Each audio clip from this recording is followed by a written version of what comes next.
Yeah. We are here with one of the original members of the multi-platinum legendary Motown group, the Debarge.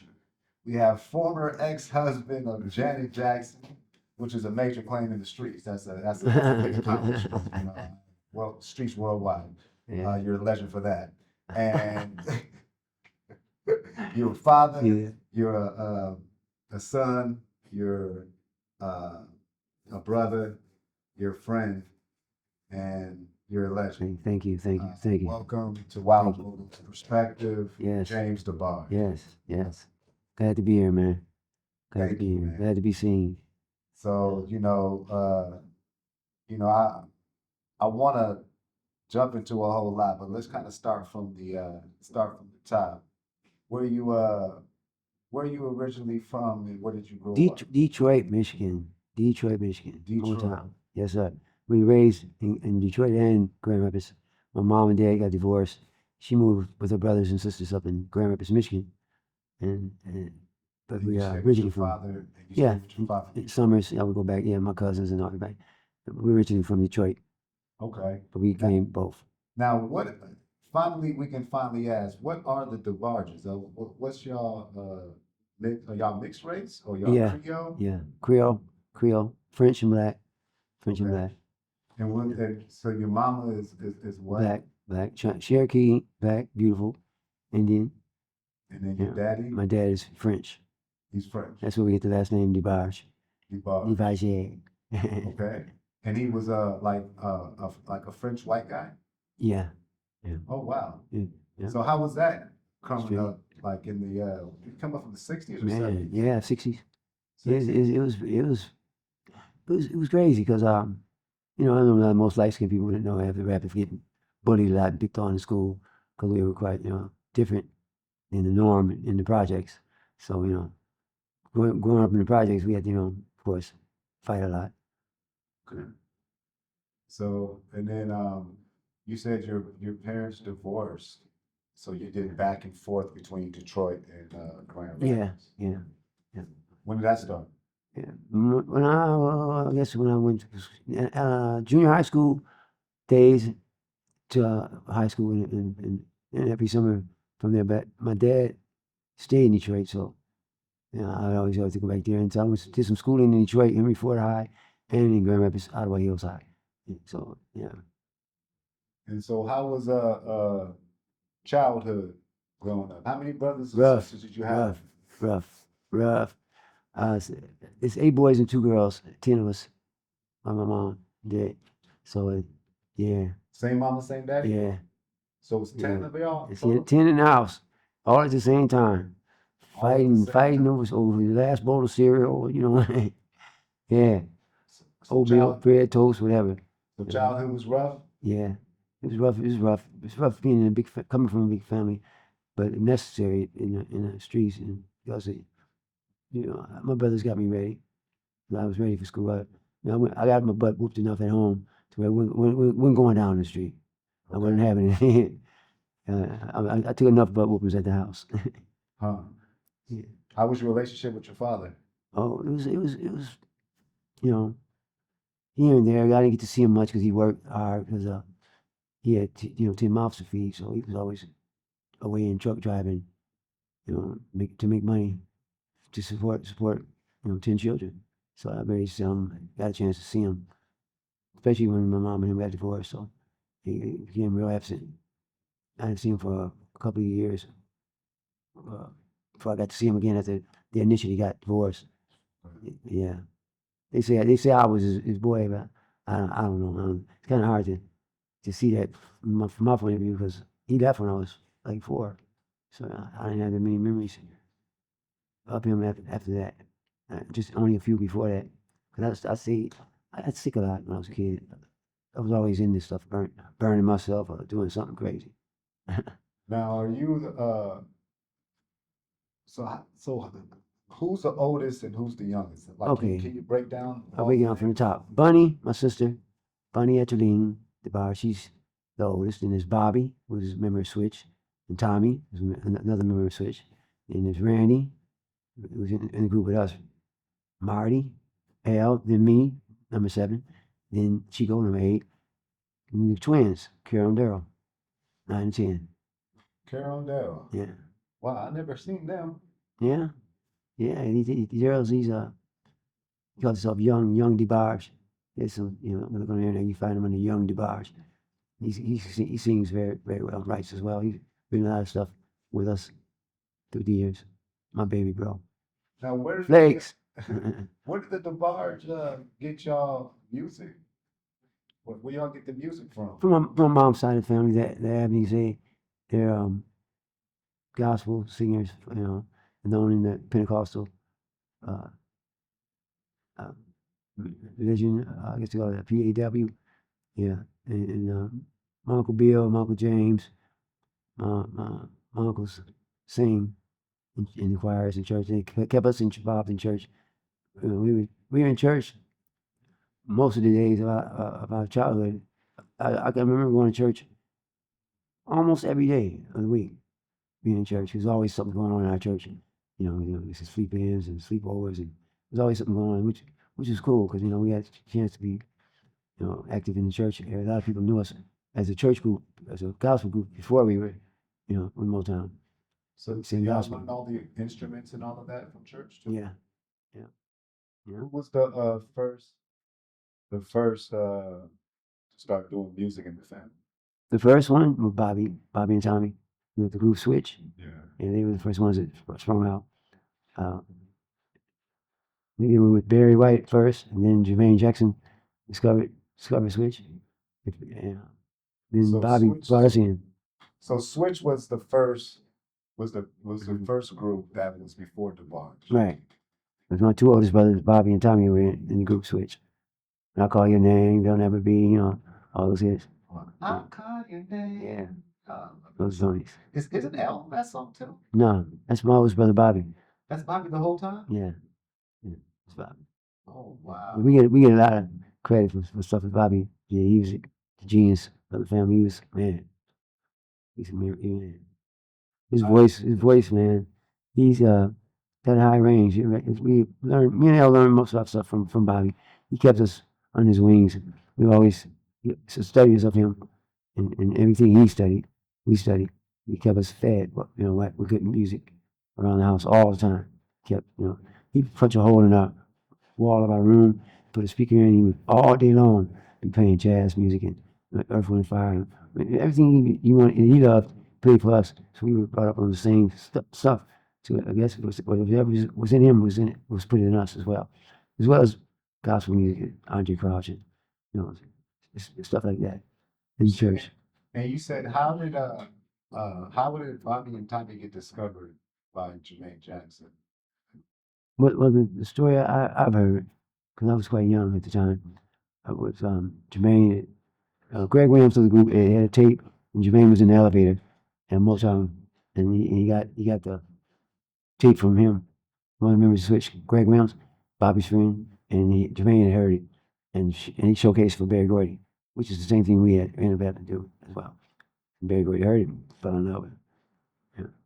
I heard Barry Gordy said that Bobby Debarge was the most talented person he's ever seen. Yeah. He also told us, me and Al, and my brothers, that Bobby had more talent in his baby finger than all of us put together, which I agree. Bobby was very, very, very talented. I've always looked up to him.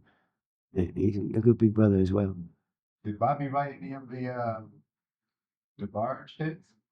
Yeah, he arranged and produced a lot of, I think it was Time of Reveal, and he helped me out with some of my songs I did on the album, All This Love album, and in a special way. Yeah, I was very instrumental in writing and producing and arranging. Yeah. Now, wasn't Tommy also a part of Debarge? No, Tommy's just a bass player for Switch. But he played on our music as well. Okay. Yeah, but he wasn't in the group. He wasn't. No, he's never in the group. He's outside, we use him as a studio musician. He's a bad bass playing boy. Now, Yeah. did Bobby bring Debarge to Motown? Yeah.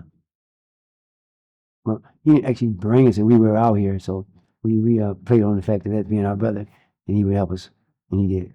Yeah. We had to showcase and and audition as well. We Barry Gordy's either, he's a tough cookie. He was me just sorry just because that's my brother. He had to hear what we had, and he fell in love with us.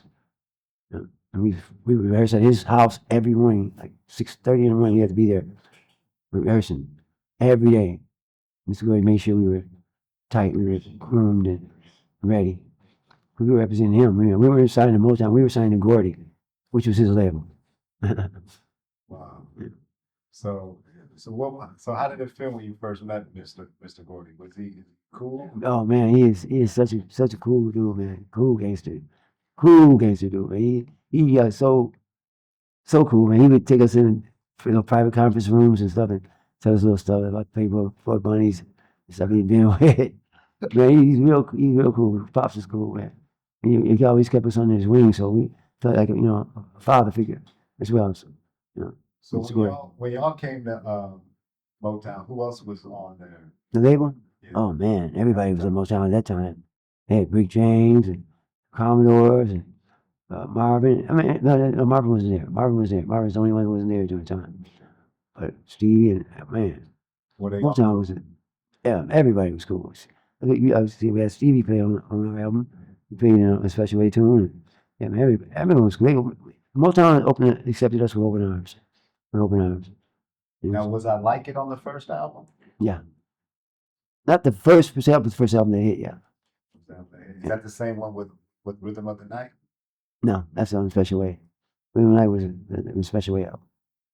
And what was that? That was the Special Way album. I think it was the last one with Motown, with Gordy label, yeah. So now, I Like It. How did that come about? Well, my brother Randy, we were in Cerritos at the time, and me and Al was downstairs. I guess we was in the kitchen making a sandwich or something. We heard Randy jamming upstairs on the guitar, and he was singing and playing on his bass. Cause he wrote the songs. Randy writes the songs a lot of times on his bass. He's a bass player, so he was singing, and we heard it. We looked at each other like, "Man, that's a hit!" And we both took off running to go jam with him. We just knew it right when we heard it. It just had all the simplicity and everything. The hook was just there, so we knew it. All we had to do was fine tune it from there. Cause Randy had to. He's a hook genius, my brother Randy. He comes up with all day long like it's nothing. I ain't gonna lie. I just found out, like maybe earlier this year, that was Randy. I Singing? thought that was the whole time. Yeah, a lot of people. Yeah, Randy started off singing it. They said it was his song. We just helped him with it. It was his song. But L did what was on the song at the end. Yeah, Right? That's yeah. I have songs from the second verse on. Are you on that song? Yeah, I'm singing backgrounds on it. Yeah, the lead belongs to Randy and Al on that one. Okay. That was what year was that? Man, don't do this to me. Okay. 83. So now when y'all came to Motown, the Jacksons had already left by then. Yeah. That. So we filled that spot. But you became close with y'all became close with the Jackson family. Yeah, well, they helped discover us. To Jermaine Oh yeah. and Hazel and Barry Gordy's daughter. Yeah, they helped discover us. So is that how you met Janet? Yeah and no. My brother Bobby introduced me to Janet over the phone when he was dating Latoya. So of course he plug his little brother in, Yeah. Yeah, so he just introduced me to her over the phone. Yeah, he told her, Janet, I have a little brother who you would like, and she got on the phone and talked to me. And at the time, she was doing Good Times. Remember the show Good Times? Yeah. And when we talked to each other, we clicked automatically, and she began to call me every day, all the time. We became pals, but I didn't see her again until I came out to LA, which was years later.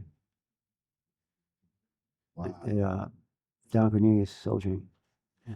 So how long between you met her to y'all got married?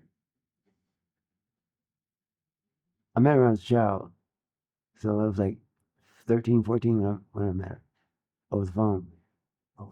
And in person, I was 19, 18. Yeah. Oh wow! So y'all known each other a Yeah. pretty long time. Mm-hmm.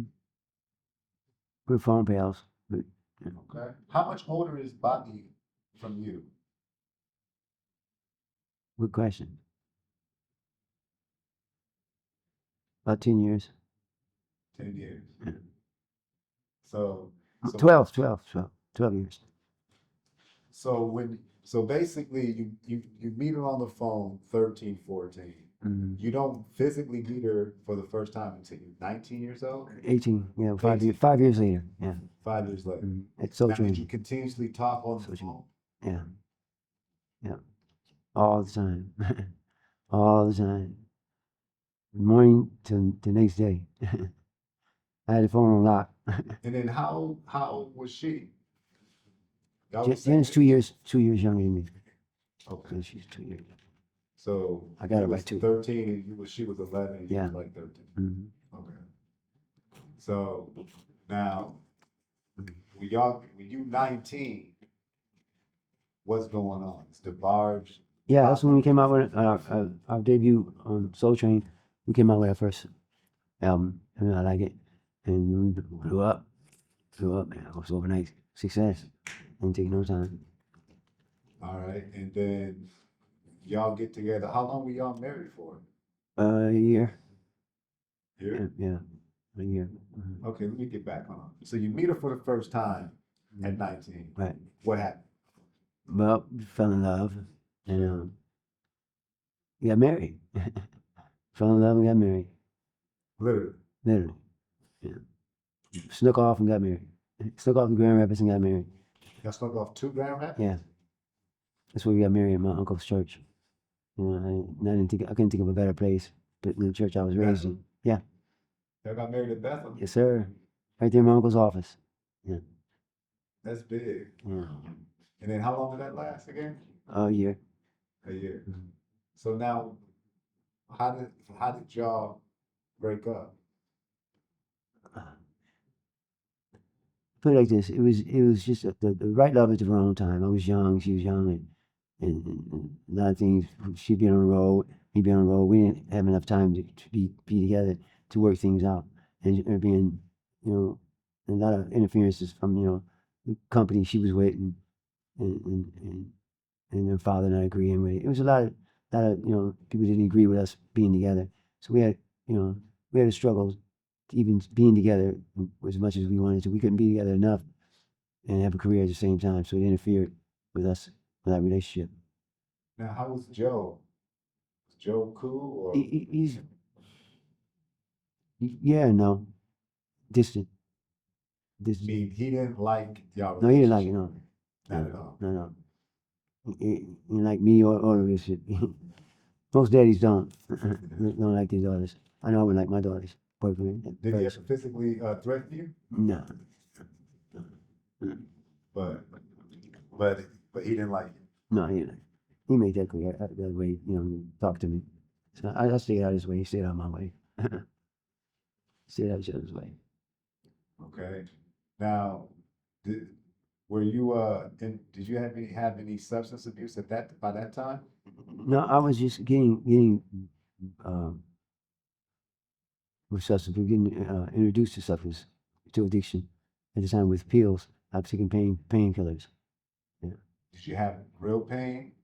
Yeah, at first, and then I got addicted to them. Me being young and uninformed and ignorant, I didn't know the dangers of addictions and taking pills. Seeking them for pain at first, and then I got addicted. Addicted. Mm-hmm. Did So it getting lead- sick without it and stuff. Did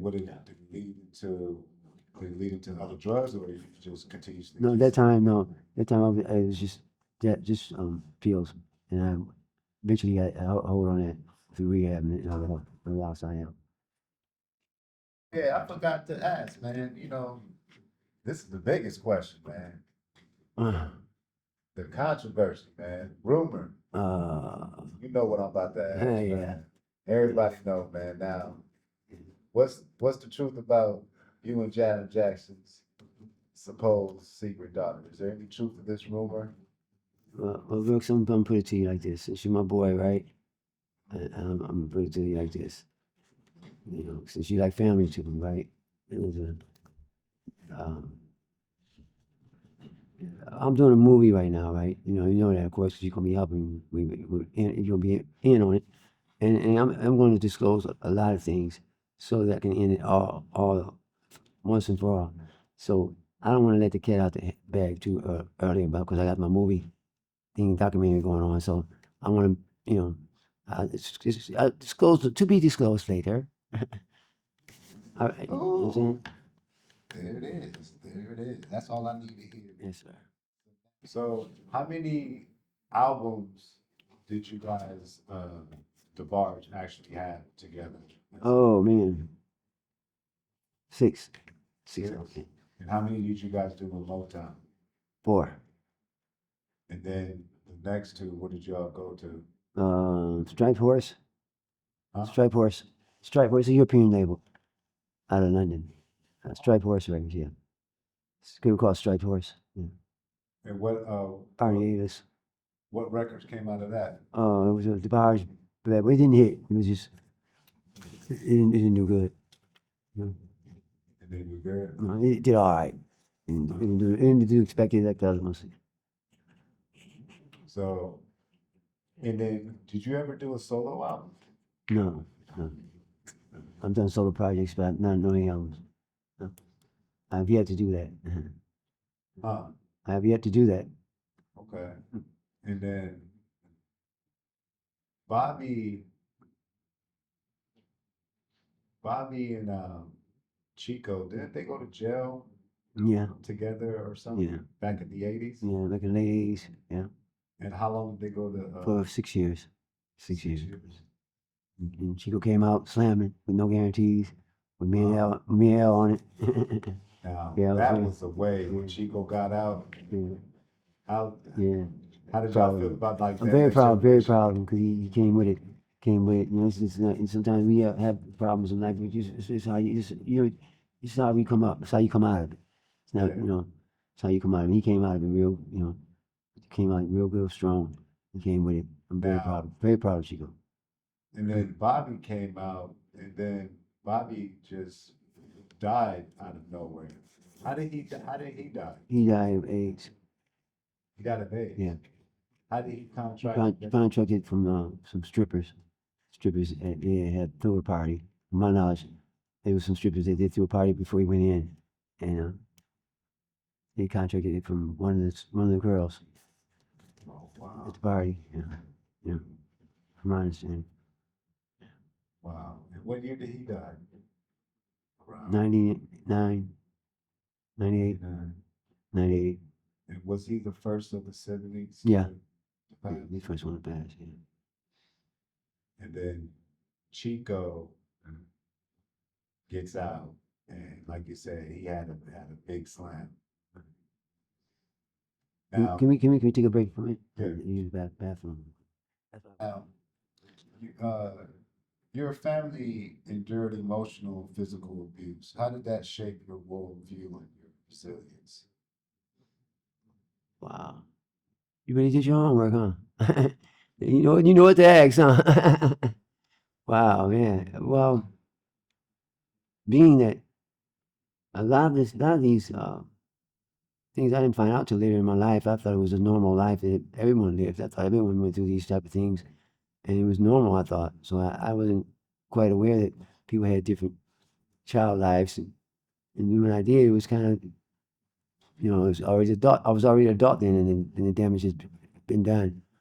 But it made us very, I think, very more creative in our music than because we always had music to run to, and we always had each other to go to, because we're a real close family, and I think that was our therapy, God and our music and each other. We always had, so that's what got us through. Now, from the family's dynamics, who was like the writer and who is the melody person? Who is that comes with the dope beat? Who was like the beat guy that you Yeah. to, like, I was so I was, and then but I think Chico is, and I think maybe I was at first, and then Chico kind of came in and pushed me out the way, and but L ain't no joke either. And for his melodies, we do more we share the it depends on the song. It depends on the song, you know. If it's a slower song, it depends on the time, and but we all pretty much contribute the same amount of melody for his melodies because we all hear them at all times. So we just come together with it and make it work. But we all depend on one another, each other for melodies, and we always go to each other for it because that's what we always did. And so it's a collaboration of all of us. Now, is there any unreleased Jackson Debarge records? Did y'all ever record records up at there at Havenhurst? Not with them, no. I got a lot of recordings that I've done that I hear on the internet from time to time. People let them loose, which sounds good, and I'm grateful, regardless. But yeah, I've heard a lot of stuff on the internet that I've worked with, you know, various people in the past that I've helped out. Yeah, they released some of the music, some personal stuff that I did at the places, at the venues. Yeah, but it's all good. Now, you lost some loved ones. How has the deaths of Tommy, Bobby, and your mother and others shaped your perspective on life and legacy? Wow, that's really hard to answer because I'm still going through it, and being that my mom just passed, that was a real bombshell. You know, I mean, there's no way to prepare for such events. You just have to hold on, hold on to God and your sanity and each other, and be grateful for who's there, and hold on to the memories that you had, special memories you had with them. That's what's got me through so far. It's just cold moments I've spent with my mom and brothers. They'll never leave me. Now, I heard I read an article that you were arrested. I mean, not arrested, but you were in county jail Yeah, with Chris Brown. yeah. Breezy, that's And my y'all were, boy. and y'all made records Yeah. together in jail. If we could recorded it, we would have. We just But were y'all, got were yeah. y'all making up melodies? Were Yeah, you yeah, writing? yeah. He's quite a fun dude. He likes, singing all that. He's very hyper. So, he had a few times he'd be, man, let's ever sing off, let's ever sing off. And, he likes to compete too. So, Chris. So we went at it for a few times and had fun. He's very talented kid. I could see how it was hurting him being there. We had to watch the Grammys together and not to be able to be there in the cell together made it more easy for us both because it was hard being there and seeing things go on without you being involved, and hurtful at the same time to not be out there on the stage. But we kept each other well, and singing, kept each other up and encouraged, and we had fun at the same time. Singing for candy bars and cookies, Yeah. whatnot. Yeah, we had a blast. So, what do you think about like AI music and all of And the tits he drew on the wall. His boy, Chris Breezy. He drew some tits on the wall, man, as hell. He drew tits on the He's wall. quite an artist. He's an artist, yeah. He can draw. He can draw. Chris can draw. And what Yeah. did he draw Some tits. Whole bunch of titties. whole bunch of titties? Titties, man. I heard one of the sheriffs like, he put a bunch of titties on his wall. And he just drew it like on his wall Yeah, in with cell. crayons In or cell. With a pencil. with a pencil. Yeah. Did you see it? Yeah. Did it look cool? Yeah, he's tight. He can draw. Chris can draw, man. Yeah, he draw.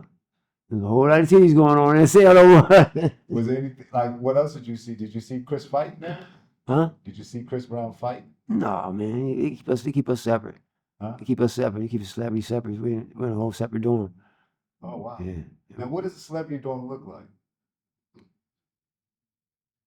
Is it like Like a regular TV? dorm, yeah, we got TV in front of ourselves. And TV? It's Is it like more? Is it more privileges or just like less people? no, we don't get no more privileges. We just put aside. That's all. We get less privileges because we can't go be around people, and so we don't get as much. So when you was in opportunity. there, who else was in there besides Chris Me, him, Conrad Murray. Brown? Conrad Murray. Yeah, Dr. Conrad Murray. Oh Yeah, wow. and D. Sharper from the New Orleans Saints. Yeah. Yeah, and man, a few other cats I can't think of right now. How was Vanity's husband. that? Football, yeah, she had a football player. I can't think of his name. Daryl. I think it's Daryl. Oh no, Vanity. He played for the San Francisco 49ers. Yeah. Yeah, Aerosmith. He was in there too. Yeah. Oh Yeah. wow. Did you ever chop it up with Conrad Murray? Yeah. Every day. He Was it teaches cool? them. He teaches a new word every day and then definition to it. Keep it Kevin smart. Might as well be learning while we're in here. So every day he teaches a word to remember the definition to it. Oh, okay. God, it was trip. He's cool. Do you remember Yeah. any of those words? Serendipity. What that mean? He said it was his favorite word. Serendipity. Serendipity.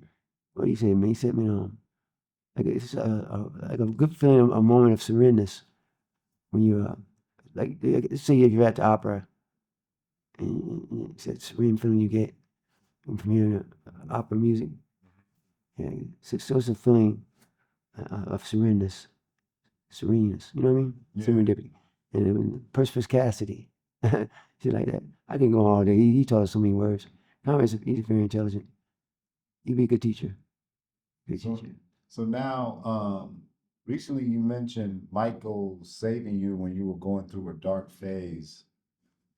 Can you walk us through that? I wouldn't say he saved me. He was very encouraging to me, and helping me change my mind at a certain time. When I was suicidal in my life when I was with Janet, but he was just very instrumental in me changing my mind and wanting to continue and go on. But as far as save me, no, he didn't save me. Now I forgot to ask. Now your father, Joe, wasn't accepting of the relationship. How did the brothers feel about the relationship? They were cool. They were cool. They were cool They because you were like a brother to them Yeah, in a way too. yeah, So it's kind of like, yeah. And they understood it more because we were both into music from both big families, so we had a lot, familiarities. So yeah. yeah, it was cool. They went true. So now, fans, they love the Debarge family TikTok interview. Do you know about this? No. Mm. Well, I looked it up. I can't stand. I'm not an interview person. I can't. I'm doing this because you might like a family member. I know your dad. You know what I'm saying? I'm not a family. I'm not an interview guy, man. I can't. I stand interviews, man. I'm sweating right now. I'm sweating bricks right now.